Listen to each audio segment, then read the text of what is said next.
എടായി പ്രാതയായി എന്തൊരു മാമ ചുമ്മാ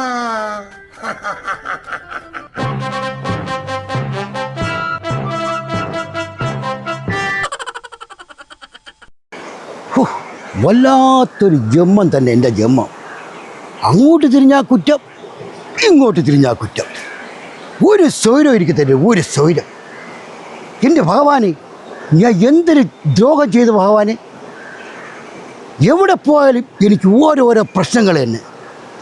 ജീവിക്കാൻ സമ്മതിക്കില്ല എന്നെ, ജീവിക്കാൻ പ്രാണിച്ചെറുക്ക എന്തായാലും പിച്ചും ഭ്രാന്തും പറഞ്ഞുകൊണ്ട് കിടക്കണേ. എങ്ങനെ പറയായിരിക്കും മാമ, ജീവിക്കാൻ സമ്മതിക്കില്ല മാമ എന്നെ. ആര്? ഞാനാ? നിങ്ങളല്ല, പിന്നെ ആര്? ആദായ നികുതി വകുപ്പ്.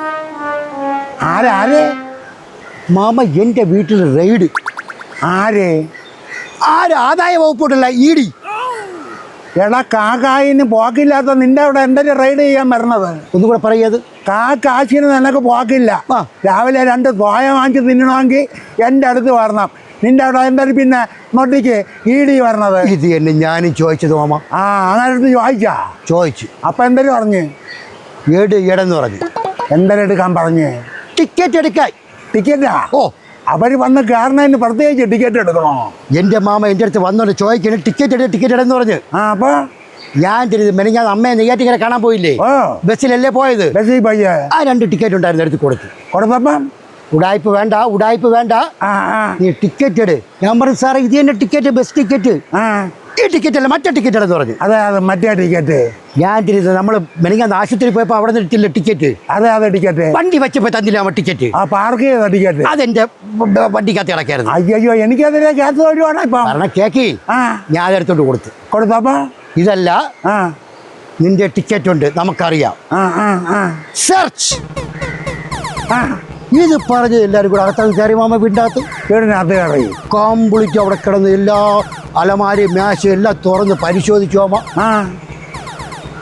നമുക്കറിയാം നിന്റെ കയ്യിൽ തന്നെ ഉണ്ട്, നമ്മൾ ഇനിയും വരും, നിന്റെ ടിക്കറ്റും കൊണ്ടേ പോവുള്ളെന്ന് പറഞ്ഞു. അയ്യോ, ഞാൻ പറഞ്ഞു സാറേ, എൻ്റെ വേറെ ഒരു ടിക്കറ്റും ഇല്ല, ഈ കള്ളത്തിലൊക്കെ പൊളിയും, മനസ്സിലായാന്ന് പറഞ്ഞു.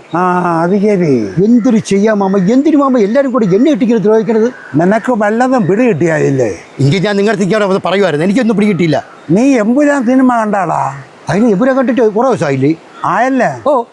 എമ്പുരാൻ സിനിമ കണ്ടതിൻ്റെ തിയേറ്ററിൽ കൊടുത്ത ടിക്കറ്റാണ് നിന്റെ അടുത്ത് ചോദിച്ചത്. എന്തിനു മാമ എമ്പുരാൻ കണ്ടായിട്ട് ടിക്കറ്റ് ചോദിക്കണത്? എടാ, എമ്പുരാൻ കണ്ടാൽ മാത്രമല്ല, പിന്നെ എമ്പുരാൻ നടത്തുന്ന തിയേറ്ററിന്റെ നടയെ കൂടെ വയ്യാലും ഇ.ഡി വന്ന് പരിശോധിക്കും. അതാണ് ഇപ്പോഴത്തെ ഒരു പ്രത്യേക രീതി.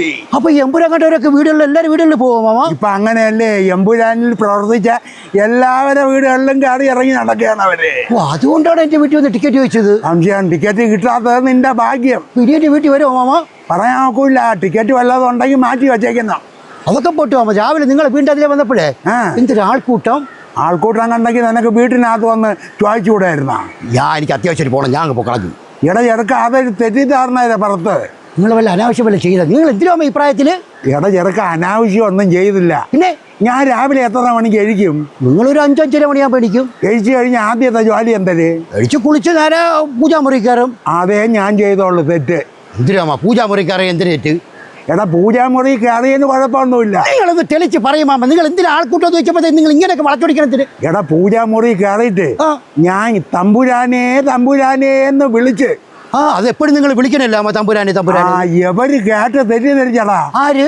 ഈ ഇ.ഡി ആദായ നികുതി. അവര് വിചാരിച്ച എന്തായിരുന്നറിയാം? അവരാ വന്നത് അവിടെ. അവരെന്തിനു വിചാരിച്ചു മാമ? അവര് വിചാരിച്ച എന്തായിരുന്നറിയാം? ഞാൻ എമ്പുരാനേ എന്നുള്ള പാട്ട് പാടുമെന്ന് തന്നെ.